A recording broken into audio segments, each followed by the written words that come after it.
Assalamualaikum warahmatullahi wabarakatuh. Nama saya Afriza Raka Kusuma, NIM 2020101103115316. Yang pertama ada wesel. Wesel adalah surat berharga yang memuat kata wesel di dalamnya, diberikan tanggal dan ditandatangani di suatu tempat dalam mana si penerbit memberi perintah tanpa syarat kepada tersangkut untuk pada hari bayar membayar sejumlah uang kepada orang atau penerima yang ditunjuk oleh penerbit atau penggantinya di suatu tempat tertentu.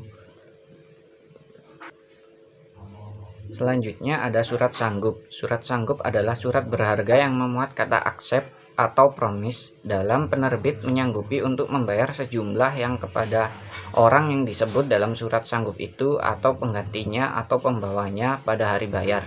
Ada dua macam surat sanggup, yaitu surat sanggup kepada pengganti dan surat sanggup kepada pembawa. Yang ketiga ada kwitansi. Kwitansi adalah suatu surat yang diterbitkan oleh penandatangannya terhadap orang lain untuk suatu pembayaran sejumlah uang yang ditentukan di dalamnya kepada penunjuk atau atas tunjuk pada waktu diperlihatkan. Dalam kwitansi atau tunjuk tersebut tidak disyaratkan tentang selalu adanya klausa atas tunjuk. Yang keempat ada saham. Saham adalah selembar kertas yang menerangkan bahwa pemilik kertas tersebut adalah pemilik perusahaan yang menerbitkan surat berharga tersebut. Porsi kepemilikan saham ditentukan oleh seberapa besar penyertaan yang ditanamkan di perusahaan tersebut. Dari segi kemampuannya dalam hak tagih atau klaim, terdapat saham biasa, yaitu saham yang memiliki beberapa karakteristik antara lain dividen diberikan ketika perusahaan memperoleh laba, memiliki hak suara dalam rapat umum pemegang saham, RUPS memiliki hak dalam pembagian kekayaan perusahaan jika perusahaan tersebut dibubarkan.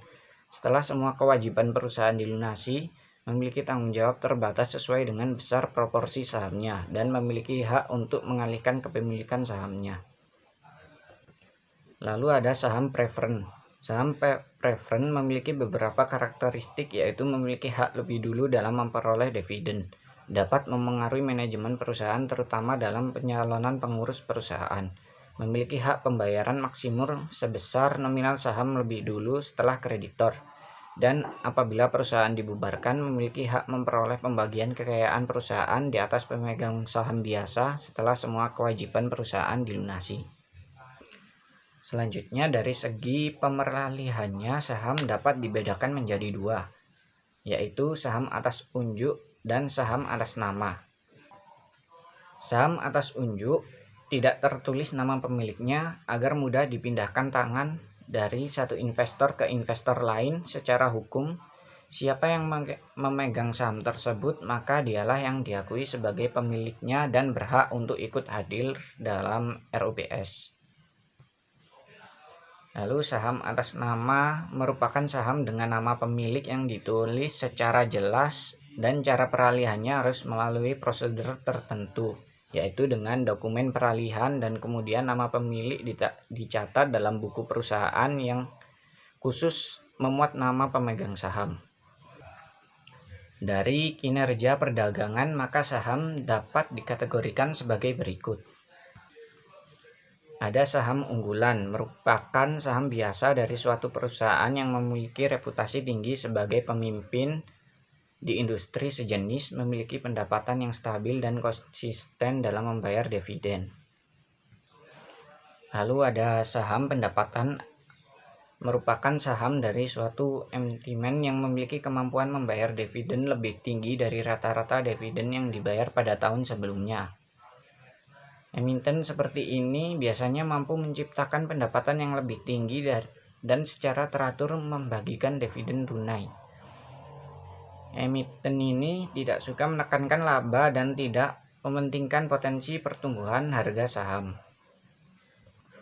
Lalu saham pertumbuhan merupakan saham dari emiten yang memiliki pertumbuhan pendapatan yang tinggi sebagai pemimpin di industri sejenis yang mempunyai reputasi tinggi. Selain itu, terdapat juga growth stock, yaitu saham dari emiten yang tidak berperan sebagai leader dalam industri, namun memiliki ciri growth stock. Umumnya saham ini berasal dari daerah dan kurang populer di kalangan emiten. Selanjutnya ada saham spekulatif, merupakan saham perusahaan yang tidak bisa secara konsisten memperoleh penghasilan dari tahun ke tahun, akan tetapi mempunyai kemungkinan penghasilan yang tinggi di masa mendatang meskipun belum pasti. Dan yang terakhir ada saham siklikal, merupakan saham yang tidak terpengaruh oleh kondisi ekonomi makro maupun situasi bisnis secara umum. Pada saat resesi ekonomi, harga saham ini tetap tinggi, di mana emitennya mampu memberikan dividen yang tinggi sebagai akibat dari kemampuan emiten dalam memperoleh penghasilan yang tinggi pada masa resesi. Emiten seperti ini biasanya bergerak dalam produk yang sangat dibutuhkan masyarakat, seperti barang-barang kebutuhan sehari. Yang kelima ada announcement, adalah suatu surat bertanggal yang dibuat oleh pengangkut atau dalam hal ini perusahaan pelayaran yang menerangkan bahwa ia telah menerima barang-barang dari pengirim untuk diangkut ke suatu tempat tertentu dan selanjutnya menyerahkan kepada orang tertentu atau penerima. Surat mana di dalamnya juga menerangkan mengenai syarat-syarat penyerahan barang-barang yang dimaksud. Dan yang terakhir ada delivery order.